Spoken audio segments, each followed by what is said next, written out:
বাঁকুড়ার পাত্রসায়রে দুর্ঘটনা, নিয়ন্ত্রণ হারিয়ে বাড়িতে ঢুকে গেল ডাম্পারের ধাক্কায় ভাঙলো বাড়ি।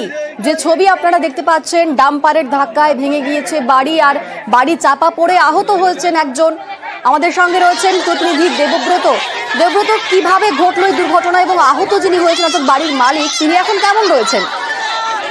একেবারে দেখো, আহত ব্যক্তি এখন স্থিতিশীল রয়েছে। তাকে প্রথমে নিয়ে যাওয়া হয়েছিল পাত্রসায়র ব্লক প্রাথমিক স্বাস্থ্য কেন্দ্রে, সেখান থেকে রেফার করা হয়। তার অবস্থার অবনতি দেখে বিষ্ণুপুর সুপার স্পেশালিটি হাসপাতালে, সেখানেই চিকিৎসাধীন রয়েছে আহত ওই ব্যক্তি। তোমাকে জানাবো, যেমনটা স্থানীয় সূত্রে জানতে পারা যাচ্ছে, তার সকালেই পাত্রসায়রের দিক থেকে একটি 10 টাকা ডাম্পার মালচির দিকে আসছিল। ঠিক তখনই নিয়ন্ত্রণ হারিয়ে রাস্তা থেকে একেবারে রাস্তার পাশে থাকা একটি বাড়িতে ঢুকে যায় ওই গাড়ি। যেমনটা স্থানীয়রা মনে করছেন, ভোরের দিকে হওয়ার জন্য ওই চালক ঘুমিয়ে পড়েছিল, তাই এই দুর্ঘটনা ঘটেছে। তোমাকে জানাবো যে বাড়িটি ভেঙে গেছে 3 মাস আগে এই বাড়িটি তৈরি করেছিল ওই গৃহস্থ। কারণ খুব কষ্ট করে অভাবের সংসার, টাকা রোজগার করে তিনি তার বসত বাড়ি তৈরি করেছিলেন মাত্র 3 মাস আগে। সেই বাড়িতেই শুয়েছিলেন, ইটের তৈরি, এডভাস্টারের তৈরি সেই বাড়ি দুমড়ে মুচড়ে যায়, ভেতরেই চাপা পড়ে এবং তাতে আহত হয়েছেন একজন। ধন্যবাদ দেবব্রত। 10 টাকা লরি ওর বাড়ির উপরে যে ধাক্কা দিয়ে দিয়েছে, আমার ভাইপো চাপা গিয়েছিল, তাকে যা হোক করে বার করে হাসপাতালে নিয়ে এসেছি। আমাদের দাবি হচ্ছে যে ঘরটা পড়ে দেয় এবং রুগীটা যাতে সুস্থ হয়। ও বাড়ির মধ্যে শুয়ে থাকে, তারপর ভোরের দিকে একটা 10 টাকা লরি এসে সোজা ওর বাড়ির মধ্যেই চলে যায়, ওর নিচে পড়েছিল। বাড়িটা ভেঙে গেছে? হ্যাঁ, বাড়ি পুরো সম্পূর্ণ ভেঙে গেছে। কি চাইছেন আপনাদের? চিকিৎসার জন্য সবকিছু ব্যবস্থা করে দেওয়া হোক, আর ওই বাড়ির ক্ষতিপূরণ দেওয়া হোক। উত্তরবঙ্গ থেকে দক্ষিণবঙ্গের 2 জেলায় বেহাল রাস্তার একই ছবি। আলিপুরদুয়ারে রাস্তা সারাইয়ের জন্য বোর্ড বসেছে বছরখানেক আগে। অভিযোগ, আজও এই রাস্তা সারাইয়ের কাজ শুরু হয়নি। পশ্চিম মেদিনীপুরেও রাস্তা তৈরির কাজ শুরুই হয়নি।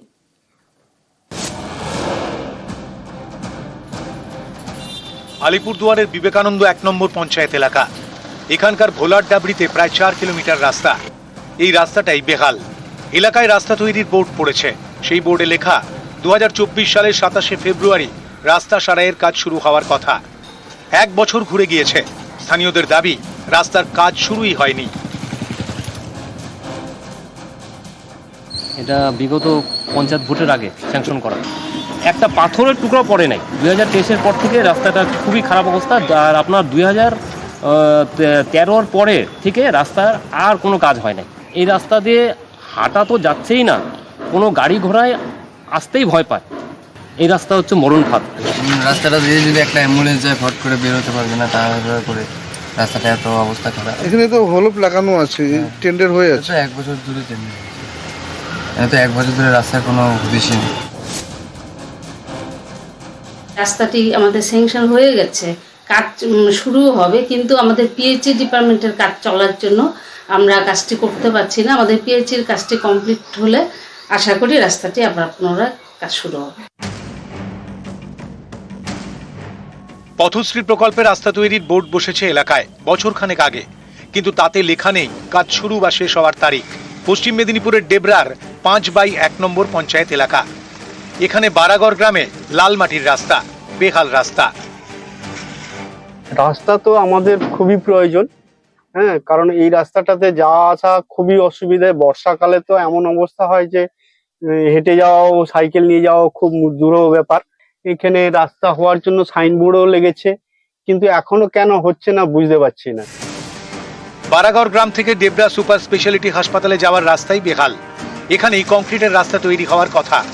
বছরখানেক আগে সরকারি প্রকল্পের বোর্ড বসেছে, কিন্তু আজও রাস্তা তৈরি হয়নি। অ্যাকচুয়ালি পথশ্রী 3-তে বারাগড় স্যাংশন হয়ে আছে, কিন্তু ওখানে একটা লোকাল ইস্যু আছে, যেটা হচ্ছে ওখানে একটা গ্যাস গোডাউন আছে, এবং ওই রাস্তা দিয়ে গ্যাস গোডাউন থেকে মানে গ্যাস নিয়ে আসা করা হয়, ট্রান্সপোর্টেশনটা হয়। তা সেক্ষেত্রে পথশ্রী 3 যে এস্টিমেট বা স্কিম, সেই অনুযায়ী যদি আমরা রাস্তাটা করি, সেক্ষেত্রে রাস্তাটা বন্ধ মানে খারাপ বা নষ্ট হয়ে যাবে, কারণ অতটা ওয়েট ক্যারি করতে পারবে না। তা সেই ক্ষেত্রেই আমরা জেলাতে একটা প্রপোজাল পাঠাচ্ছি, ওটাকে যদি বেটার কিছু করা যায়। অলরেডি ডিস্ট্রিক্টের ইনস্ট্রাকশন পাওয়ার পরে আমরা ফার্দার ওখানে এগোবো।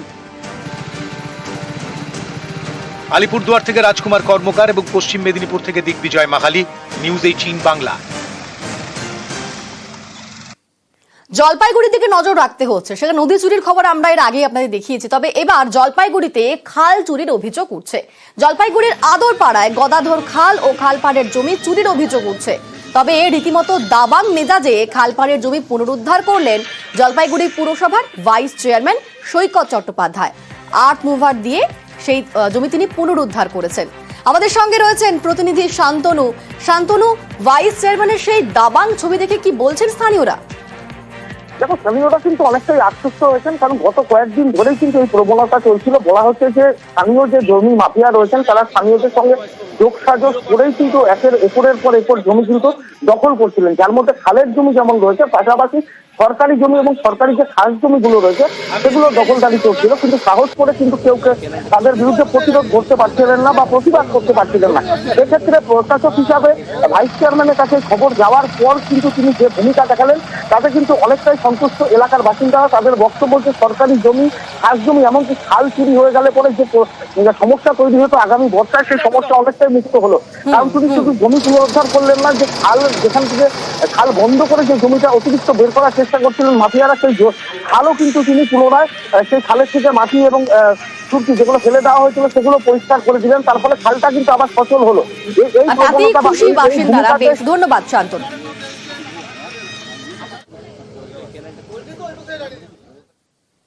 বসিরহাটে জল সংকট। বসিরহাটের রাজেন্দ্রপুরে দীর্ঘদিন ধরেই জলের সমস্যা। খাওয়ার জলের জন্য তৈরি হয় প্রকল্প। 3 বছর আগে সেই প্রকল্প তৈরি হলেও কয়েক মাসের মধ্যেই খারাপ হয়ে যায়। 2 বছরের বেশি সময় ধরে সেখানে জল মিলছে না, এমনটাই অভিযোগ উঠছে। আমাদের সঙ্গে রয়েছেন প্রতিনিধি অনুপম। অনুপম, প্রকল্প তো তৈরি হয়েছিল খাওয়ার জলের জন্য, কিন্তু তার 2 বছর ধরে বিকল হয়ে পড়ে রয়েছে। তাহলে সমস্যাটা কোন জায়গাতে? কেন সেই প্রকল্প ঠিক করা যাচ্ছে না? কেন সাধারণ মানুষ জল পাচ্ছেন না? দেখো অঞ্জিতা, এইখানে হচ্ছে সব থেকে বড় প্রশ্ন যে কেন এই প্রকল্পগুলো ঠিক করা যাচ্ছে না।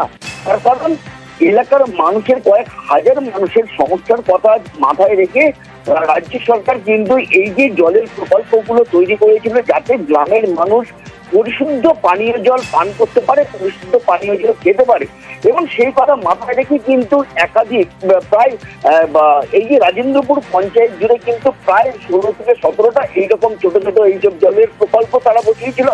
কিন্তু সেই প্রকল্পগুলো কোনোটা 2 মাস, কোনোটা 4 মাস, কোনোটা 6 মাস যাওয়ার পরেই প্রকল্পগুলো খারাপ হয়ে যায়। কিন্তু তারপর থেকে আজ থেকে প্রায় কোনোটা 2 বছর, কোনোটা 2.5 বছর, কোনোটা 1.5 বছর এরকম ভাবে খারাপ হয়ে পড়ে রয়েছে। সেই প্রকল্প, জলের প্রকল্পগুলো ঠিক করার কোনো রকম উদ্যোগ না পঞ্চায়েতের থেকে না ব্লক স্তরে কেউ তার কোনো রকম উদ্যোগ নেয় না। এলাকার মানুষ থেকে শুরু করে স্থানীয় যেসব মেম্বার তারা বহুবার পঞ্চায়েত, ব্লক অফিসে জানিয়েছে, কিন্তু কেউ কোনো উদ্যোগ নেয়নি আজ পর্যন্ত এই জলের প্রকল্পগুলো ঠিক করার।